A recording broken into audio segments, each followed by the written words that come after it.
Next, I will call up Dan, who is going to present us with a story. Great. Thank you, Madam Toastmaster.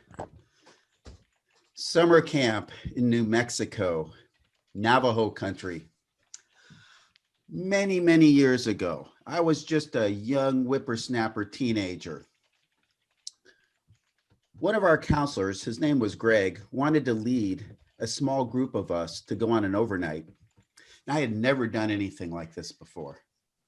We prepared for a few days, and then we hiked cross country through an old creek bed, through valleys, over hills, beautiful New Mexico landscape. We finally made it to our campsite about 5 miles away. There were only about 4 of us total. I still have little snippets of memory of the hike along the way, including seeing these old Model T tracks that were embedded in what seemed to be an old dried up meadow. Our counselor, Greg, he was a really nice guy, and he told us some stories along the way. He was somewhat of an introvert. One of the stories he told was about how he had been at a party many years ago, and apparently someone had spiked his punch bowl, or the punch bowl of the party, with some kind of a drug. And he said he had had horrible experiences since then, panic attacks. He couldn't describe it exactly, but it really sounded horrible. Well, we trudged onward. We finally got to our campsite. It was pretty late in the afternoon. It was also raining by then.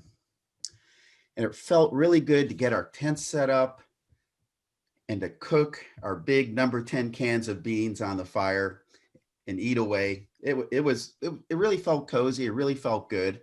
And we were inside our tents. The rain was getting stronger and stronger.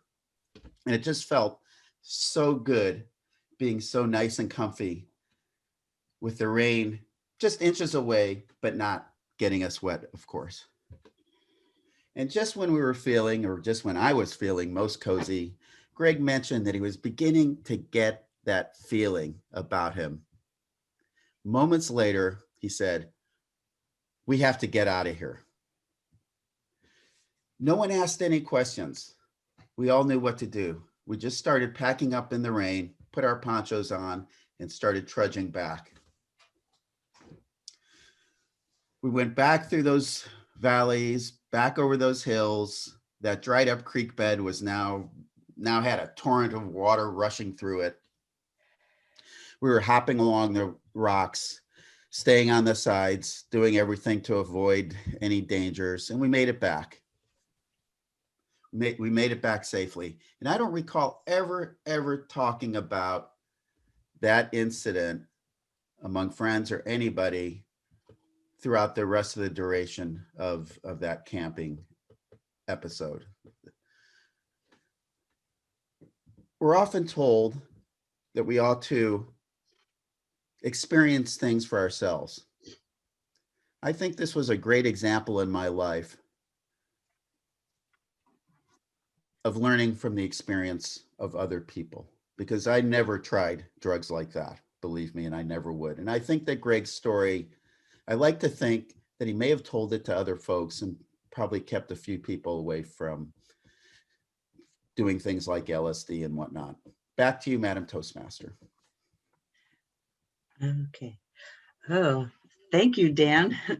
That was quite a camping trip, I think.